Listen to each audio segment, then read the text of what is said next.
This is Martin Giles of the Guildford Dragon News.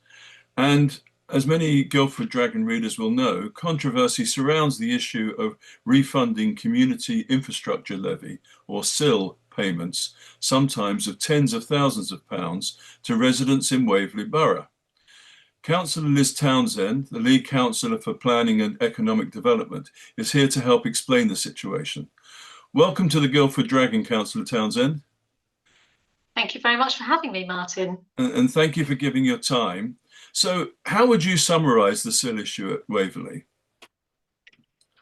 Well, it's become increasingly clear that there are householders who have found themselves caught up in the CIL legislation, which is quite rigid and inflexible, and that they have had unexpected CIL payments and become liable for unexpected CIL payments, as you say, sometimes quite high ones. And, the Council Waverley has been listening very clearly to our residents. And because of that, we have introduced a discretionary review process. Now, that is a separate review process, so it doesn't matter if residents have already gone through, say, an appeal with the council itself, if they've been to the valuation office or the ombudsman. It doesn't matter if all of those have found against them up until this point. They can apply for a new discretionary review, and this is being carried out by an independent qualified person who will look at all aspects of their application and make their recommendation to the council. Okay, do you think that the council, your council, has handled this situation well? It's taken an awful long time. Well, I mean, obviously, we always want things to move through as quickly as possible. I wasn't made aware of this situation until December. By January, we had come together and we had met with one of the residents affected. We had put into place the motions to put in a discretionary review. We then, our overview and scrutiny committee wanted to look at those, rightly so. It's great to have that scrutiny. And so I think the process, was done probably as quickly as possible, to be honest, because of the way that decisions have to be made through council and through the formal decision-making process. Okay, but I've spoken to people within the council who have admitted that some of the progress has been delayed, and they have thought the delay was unnecessary. Would you agree with that? I wouldn't agree with an unnecessary delay. I think this is a new thing for the council. We took legal advice, which we took the unusual step of fully publishing that legal advice, and you may have seen a copy of that yourself. There were all the steps that needed to go through, and the council, we couldn't go off, with something that was half done. We needed to make sure that we had everything in place, and we're very clear. We've put through a whole raft of measures. It's not just the discretionary review. We've also we've started an executive working group, which I lead, which is looking at our enforcement policy. That is also looking at the customer journey and how we can make that better. And we're also reviewing our charging schedule alongside our local plan. We're also looking at reviewing the allocation process, so how we allocate CIL as well. So we are looking at a whole raft, as well as firmly lobbying government. We're looking at a whole raft of measures to try and make CIL far more transparent to all residents, especially our householders, obviously, that apply for either an annex, an extension over 100 square metres, or a self-build. Okay, but you say the customers are going on this journey, but some of them are feeling very uncomfortable on this journey. And the Conservative group at Waverley Council are saying that the way that Waverley Borough Council has enforced CIL payments has caused undue distress and a crippling financial burden on those residents impacted. Do you accept that? I think that, as I said earlier, with regard to CIL, the regulations clearly state what we must do, and there are certain things we have to do. We have no flexibility surrounding those. And there are other things where there is an amount of discretion that we can use.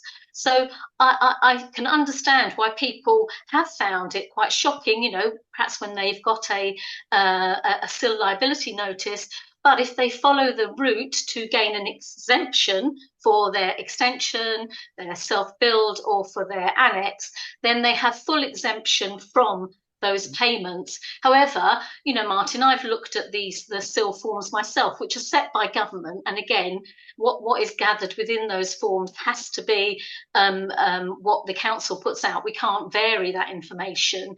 And they are quite difficult to understand. So we have made it clearer. We've tried to issue more guidelines, tried to make it clearer for people, that they will get a CIL liability notice, but they can apply for an exemption. And it's really important that when they apply for that exemption, that they don't start that bill process until that exemption is formally provided. So I would love to see the CIL legislation changed, because at the moment it is a one size fits all. It covers, small development of individual householders up to very, very high, thousands of houses for developers. And you can imagine a developer has a whole legal team working on these things.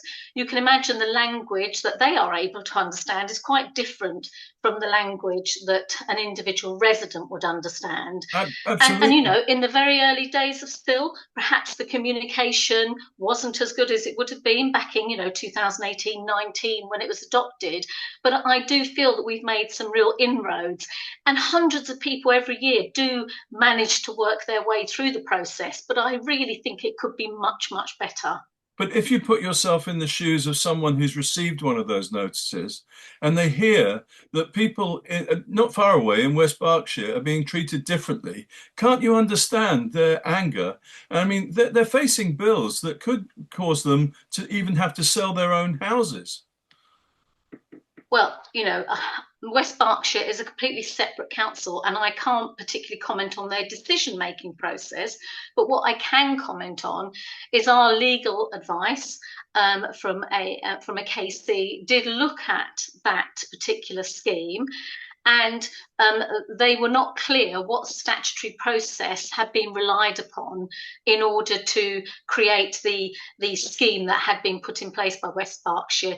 Now, I'm not on their executive. I'm not party to all the meetings they may have had on it. All we can do is make decisions as our own council based on the legal advice that we are given. But no one's gone to, as far as I know anyway, to West Berkshire Council from the government or powers that be and say, you've got this all wrong. You can't withdraw these notices, or you can't pay back these people, have they? I'm not sure whether anyone's been to West Berkshire Council, but it would be a legal challenge, and it would be somebody, obviously, that didn't find that an appropriate. So, like Waverley can be subject to a judicial review, should we create, say, a two-tier system of CIL that treated larger developers totally separate from smaller individual householders? The legislation's clear. We cannot create that two-tier system. So what we would like to do, and the government, I've been really pleased to see that Matthew Pennycook has actually said that they are seriously going to look at considering changing the regulations, because it is government. It's a development tax. It is government legislation.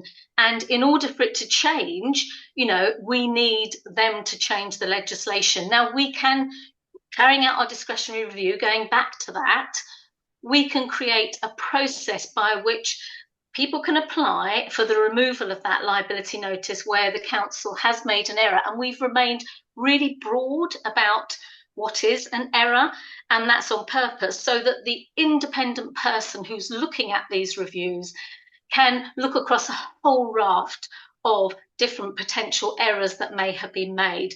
And that would be the very best thing for householders, because if we can withdraw the liability notice, that withdraws the charge off the person's property. So that would be the very best outcome.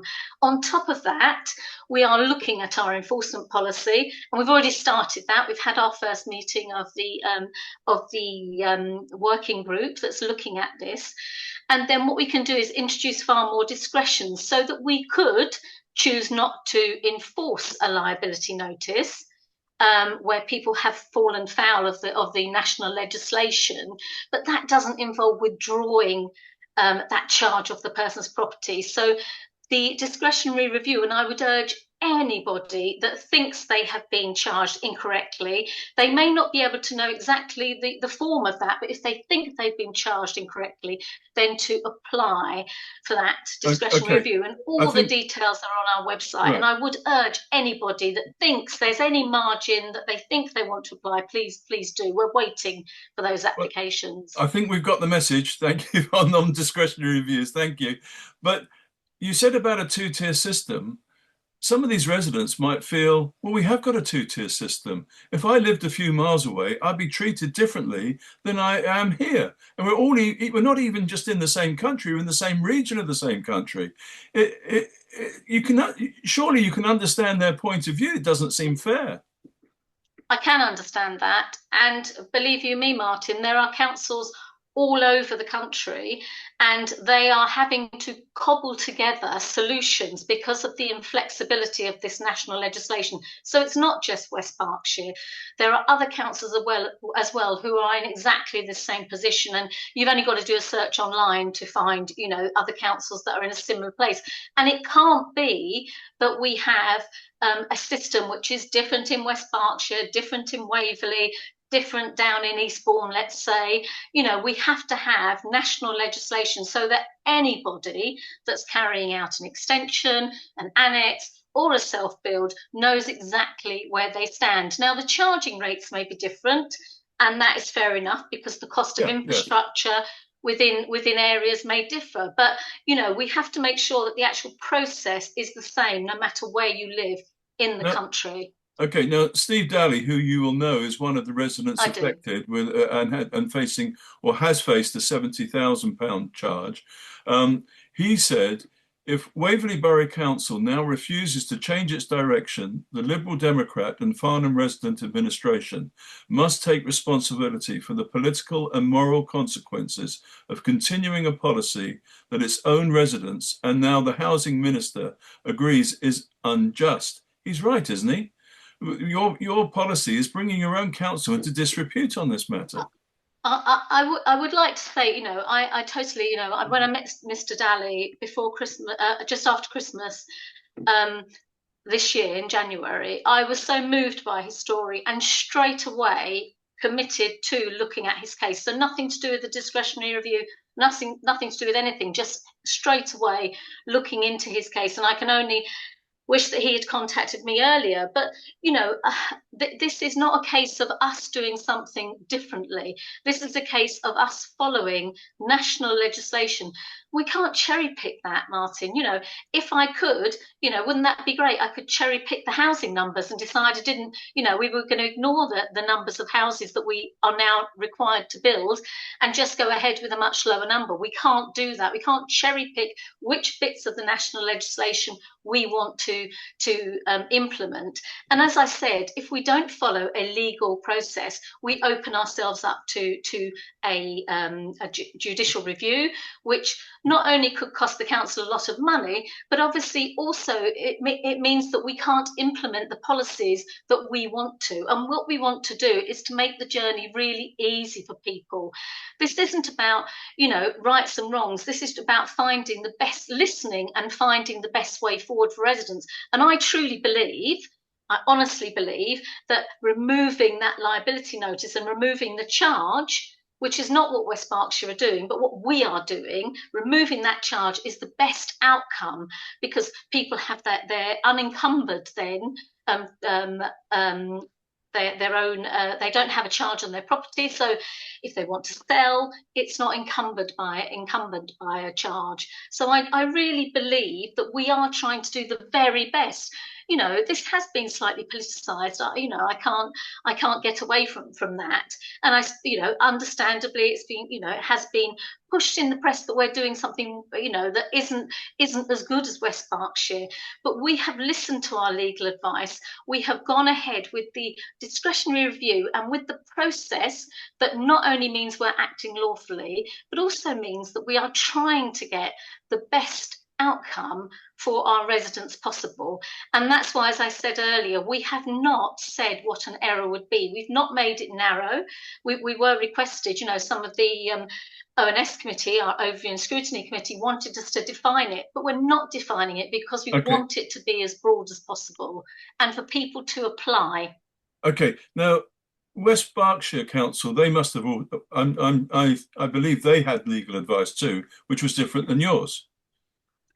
I'm not party to their legal advice. I haven't seen their legal advice. All I can take is the legal advice we've been given by our KC, who clearly stated Okay. that All right. they didn't know what But statutory but legislation was being relied upon to no, implement but that particular it is policy. advice, isn't it? It's not an order. It's a lawyer looking at the law and giving you his interpretation of it. So But that's you how decisions. Sorry, Martin. Apologies. but it's just so you are able to reject the advice if you want to, and you could look across at West Berkshire and saying, well, they seem to be treating people in a fairer way. Why don't we follow their example? No one from the government's coming down and telling them they've got it wrong. I think it's really important that we take legal advice and we take it based on ourselves as an individual council. We have to, as councillors, look at that legal advice and listen to the advice of our officers as well. It would be very reckless of any councillor not to take the advice of a top KC and judge on CIL in this field. I would never say that my knowledge of the CIL regulations would at all be, compete with his knowledge. And I would always look into, as would other members of the executive, look at the advice, the legal advice, and also the advice from our officers. And then we have to come to a decision based on, on what is best for residents and also looking at, the best policy for the council going forward. But there are moral consequences here too, aren't there? You know, are people being mistreated because of one lawyer's interpretation of the law? No, I wouldn't say that at all. As I said, Martin, I really believe that the actual stance that we're taking and looking to remove the liability notice from people's properties, I really think that is the best way forward. That gives people the most peace of mind. And I can understand, people might be a little bit reticent about coming forward and thinking, I'm not sure what error's been made. Please just apply.